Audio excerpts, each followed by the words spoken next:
Harley Quinn is ready for her own DC Rebirth by fighting zombies. It's a thing now.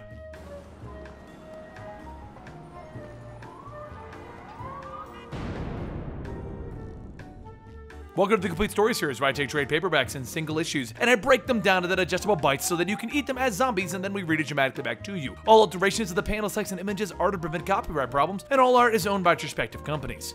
Tonight is a special night for Harley as she welcomes everyone to the greatest show in the whole wide world. Before she brings everyone out, she wants to tell everyone a little bit about herself. Her name is Harley Quinzel, but all of her friends and enemies know her simply as Harley Quinn. She was born in Brooklyn, but went to Gotham University and went into the medical field. Though she worked in a hospital, she was always fascinated by the criminal mind, and so she went in as an inmate to Arkham Asylum. There she met a man who saw through her disguise, and she would later break him out. She loved him, and so for her to be like him, he threw her into a tank full of chemicals to bleach her skin like his, and then he later dumped her. So after a bit of soul-searching, here she is. She wouldn't be here without her Coney Island freak fest and her burlesque troupe. As Harley explains, that's about all you really need to know about her. So, got it? Good, we're moving on. Someone in the crowd says he already knew all this stuff. And then we look to the crowd and see that there's only two people in there. Red Tool and Jim Salabim. After the show, the three of them head outside of the theater where Red Tool begins to hit on Harley. She flicks him in the nose, telling him, "Boundaries! But how are your peripherals in that mask that you're wearing?" And he asks, "Are you referring to the insane-looking bloody people heading our way?" It's pretty good, I can see them. Now the question is, why are there insane-looking bloody people coming over towards Harley Quinn and Red Tool? Well, a few days ago in Oklahoma, an alien crash landed there. The alien's body was then wrapped up with the cows that were located where he crash landed, and all of it was then ground up together into processed meat and sold as hot dogs in New York. That brings us to the current times, where those very same insane-looking people are now trying to eat other people. Harley and Red Tool fight off all that they can, and even Tony helps out with the fight. But even with the three of them, they are soon backed into a corner. Red Tool tells them all to be careful. "We have no idea what happens if we get bitten by one of these infected. We could possibly become infected ourselves." But no sooner than he says that, he gets bitten in the arm. Red Tool says, "That was my one good arm." And Harley leaps in stating, "I will save you!" And she cuts off his arm. Red Tool then yells at her shouting, "What are you doing? I said that there could be a chance that it could spread and you cut off my arm. That was my favorite arm." Harley picks up Red Tool and tells him, "Whoopsie daisies. Well, we should probably boogie back on the inside anyway. I have an idea that's gonna save you." Moments later, Red Tool now sits in a catapult, and Harley tells him that she's gonna get him and his arm to the hospital so that they can put it back on. He asks her, "Why don't we just drive there? How bad can it really be down there? And I'm feeling a little bit woozy." Harley looks over the edge and says that it looks like someone already called 911 because it seems like the zombies may have eaten 911 already. So, pull! The catapult then launches Red Tool, and she radios for him to come in. She needs to make sure that he's awake so that he can open up his parachute, and Red Tool doesn't answer.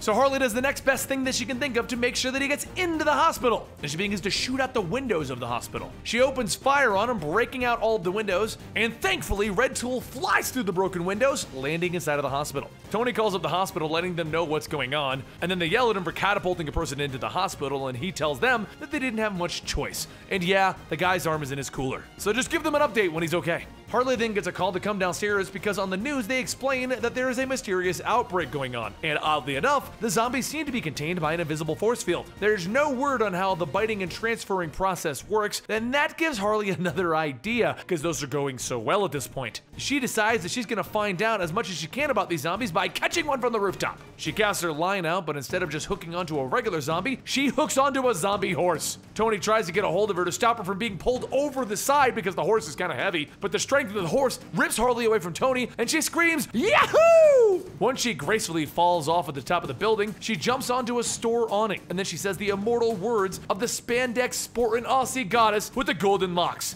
"Let's get physical." She begins grabbing and kicking the heads off the zombies, which leads to riding a zombie horse through the streets, knocking the heads off of the other zombies with a bat, which then leads to beating the zombies with a plunger in the bathroom. I really didn't think that this story could get any crazier. The beatings continue as she makes her way into a children's restaurant, but soon the zombies begin to close in as there's just too many zombies for her to fight off with a plunger from the bathroom. That is until one of them gets shot in the head and the rest of her gang shows up to help bail Harley out of trouble. She tells them while eating a pretzel that she was wondering when they would show up, but if they didn't notice, they kinda can't get out of here because of the giant zombie wall. She then tells everyone to head over to the bumper car ride. That thing is surrounded by a metal gate, and they can wait it out in there. Everyone proceeds to kill all of the zombies in the bumper car ride, and they lock the gate to make sure that no one else can get inside. And then they look outside of the zombies, and Harley asks if they think it's going to hold. And that's when the chain breaks.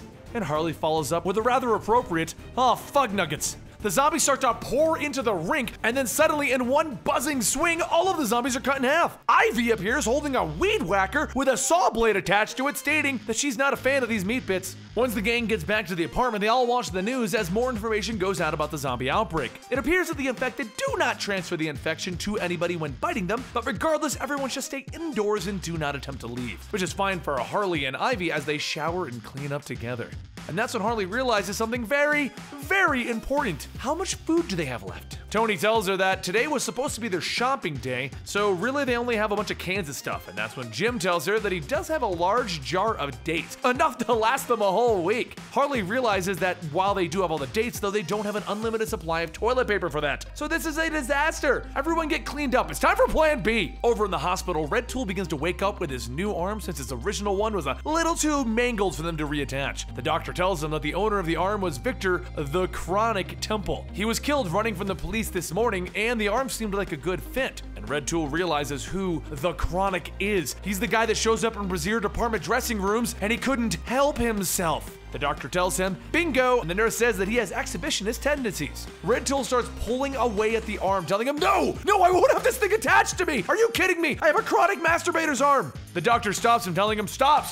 The Chronic was a lefty. You got his right arm. Red Tool grabs the nurse and tells them, if you tell anyone where I got this arm from, I will make it my personal obsession to hunt you down and kill everyone you've ever loved in such creative and horrible ways. Back in the apartment, Harley suggests using the catapult to launch themselves past the crowd. And Eggy says that might be a problem because, he might crack. Harley gets up asking Eggy, just what is it inside of you, you giant egg? And he says, well, he does have a rather large yolk. Ivy pulls Harley away, stating we are not going to resort to cannibalism. Does anyone else have any other ideas? And Tony speaks up, stating that there are tunnels on the first floor through the Madame's Wax Museum. However, no one really knows where they go. Harley shouts out, tunnels? I love tunnels! I have just the outfit for that. So after changing into her splunking clothes, Harley and the group head down through the museum until they find the entrance to the tunnels, which has a rather foreboding semblance to it.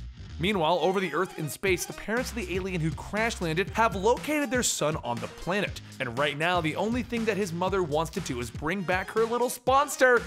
Back in the tunnels, the group comes across a room with several doors all leading to different places. Tony says that they're looking for the one to the theater, which Ivy finds rather quickly, but elsewhere in the room, people see Harley trying to pull the locks off of one door, stating that she just has to know what's behind it. You can't show her a place like this and not expect her to open up all the doors. After finally pulling her away, Harley and the group continue on, but instead of finding the theater, they find a shoe store, which Harley decides she could use another pair of Jimmy Choos. She starts climbing up the racks, but more zombies start appearing, and Harley decides to get another idea, and she pushes the shoe rack down on top of them. She tells everyone, dilemma deflected, crisis averted, and then she jumps over to Ivy when more zombies begin to show up. Tony says they're gonna need to go back, but the shells are now blocking the door. Back above the Earth, the parents begin to float down to the location where they're getting a reading for their son, except they're getting hundreds of readings. Something must be wrong.